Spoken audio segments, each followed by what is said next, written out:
Surely there's a portfolio of jokes that would still work on a college campus. Surely. I would hope not. From what maybe some college campuses, the ones you read about are insane. You've given up on an entire generation, and you don't know how to make them laugh. I have given up on any place that doesn't even remotely attempt to believe in free speech and thinks that anything that they hear that they don't like, that they don't agree with, is violence. These people are nuts, and you should be calling them out. Somebody like you, who has standing with kids, should be not joining them. When there's a science objectivity to it. You're doing what parents do. You're taking the path of least resistance, and therefore hurting the kids and yourself. Parents ruin both their lives. They ruin their spoiled kids' lives, and they ruin their own lives because the kids rule the roost. So that's what you're doing on a national level. I'm feeling more like on the porch.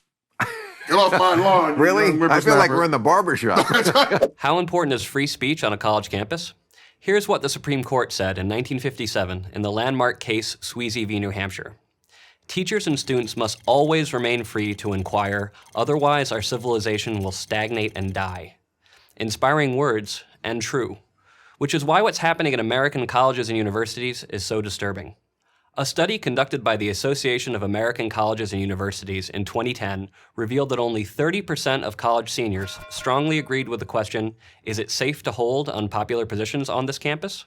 Worse, the study found that students' confidence that they can hold unpopular opinions declines from freshman to senior year. How can it be that at a place where speech should be the most free, the university, young people fear merely holding, to say nothing of actually expressing, unpopular opinions? The reason is that for decades now, students have been sent a clear message from their schools. Express dissenting opinions, violate political correctness, or even just criticize the administration at your peril.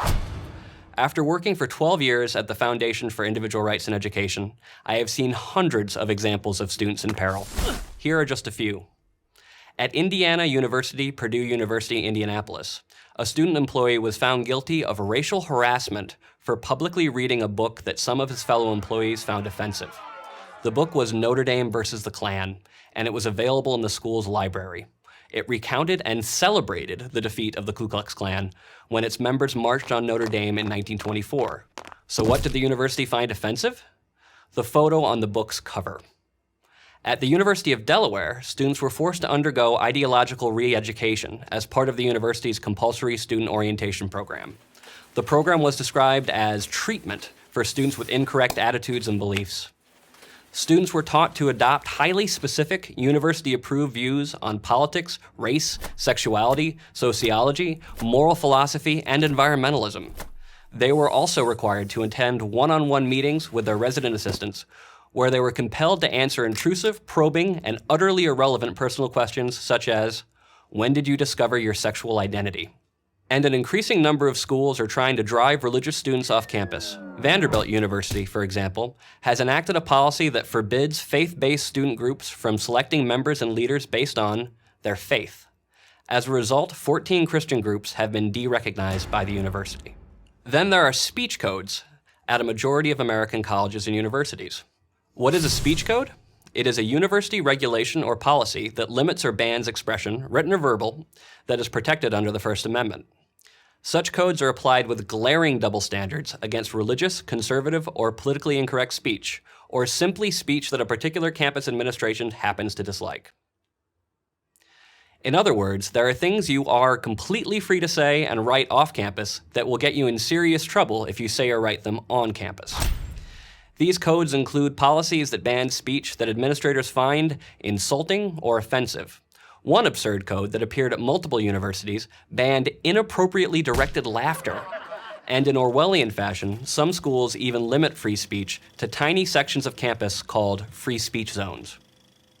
Recently, at the University of Central Arkansas, you were subject to disciplinary action if you said or did something deemed annoying to another student. In the most extensive study yet conducted of campus speech codes, the Foundation for Individual Rights in Education found that 62% of America's top colleges maintain serious restrictions on written and verbal expression that violate First Amendment protections. What are the consequences of all this censorship by colleges and universities? I explain that in detail in my book, Unlearning Liberty, Campus Censorship and the End of American Debate. But for our purposes here, I'll focus on just three. First, campus censorship teaches students that they have a right not to be offended. The moment society says that people have the right not to be offended, it has announced the end of the right to free speech. Second, campus censorship teaches students poor intellectual habits. It teaches them not to think critically lest they arrive at a conclusion or express a thought that might offend someone. Further, students are taught to ignore the timeless principle that educated people should actively seek out intelligent people with whom they disagree for debate and discussion. And third, it teaches students that they have fewer rights than they actually have, that they must defer to arbitrary authority. A generation of students who don't know their rights and believe they must get permission before speaking their minds is not thinking like a free people, and that is a threat to a free society. The rights embodied in the First Amendment shape American society. They foster America's religious and cultural pluralism, spur scientific and scholarly innovation, and thus secure our remarkable prosperity. But today's universities, with their censorship, speech codes, and political correctness, are putting the future of this unique experiment in freedom at risk. This is the very opposite of what American higher education was founded to do.